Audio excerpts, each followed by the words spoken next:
Anthony Giddens tanker og teorier om det senmoderne samfund, 1980 til i dag.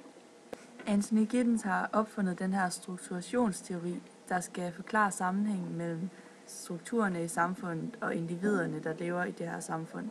Og det han har gjort, det er, at han har fundet, at der er den her agent, der ligesom det agerer på en bestemt måde, der har nogle bestemte handlinger.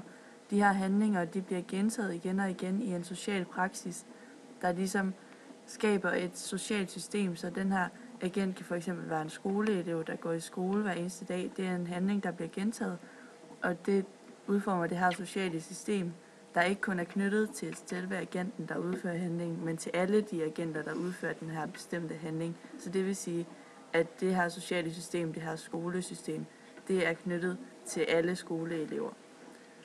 Og den her sociale praksis gør, at der bliver skabt nogle bestemte strukturer, nogle bestemte regler, og der er nogle bestemte ressourcer, som muliggør og begrænser de her handlinger. Og sådan går det sådan set i ring. Ekspertsystemer er ting som banker, postsystemer og flyselskaber. Det er nogle af de ting, vi selv måtte sørge for i de tidligere samfund, der er blevet overladt til andre, der tager vare for dem.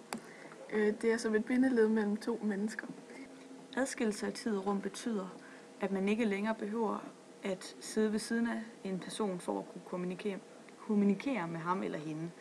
I dag kan vi kommunikere over internettet, det vil sige, at jeg kan sidde her i Ringkøbing og skrive over Facebook med en, der sidder i København. Det betyder også, at udlejring af sociale relationer ikke nødvendigvis behøver at være nogen, der er tæt på os. Vi kan have venner i den anden ende af landet og stadig være tættere på dem, end dem vi er i vores hverdag. Øget refleksivitet går ud på, at vi begynder at stille spørgsmålstegn ved ting, som vi ikke gjorde før i tiden. Fordi vi før i tiden gjorde ting af erfaring, men vi i dag har mere viden. Derfor vil vi gerne have mere information om tingene, fordi vi gerne vil være sikre på det. Giddens holdning til det senmoderne samfund er meget positiv. Vi er blevet der er stor individualisme i det senmoderne samfund, og det synes Giddens er en god ting, fordi at vi har fået mere ansvar for os selv, og det gør, at vi ligesom er mere fri som mennesker. Vi er ikke så bundet. Det er ligesom en eller anden form for frisættelse. Han mener dog, at det er mindre godt for de ressourcesvage, da de måske har andre ting at tænke på, og de ikke har så meget overskud til ligesom at skulle træffe alle de valg selv, som man står med i dag. Giddens mener også, at for at samfundet det skal hænge sammen, så skal der være meget tillid mellem mennesker. Man skal stole på hinanden. Man skal stole på ekspertsystemerne især. For eksempel postvæsenet skal man stole på, når man afleverer et brev, at de så også leverer det til den rigtige person og ikke åbner det og kigger i det selv.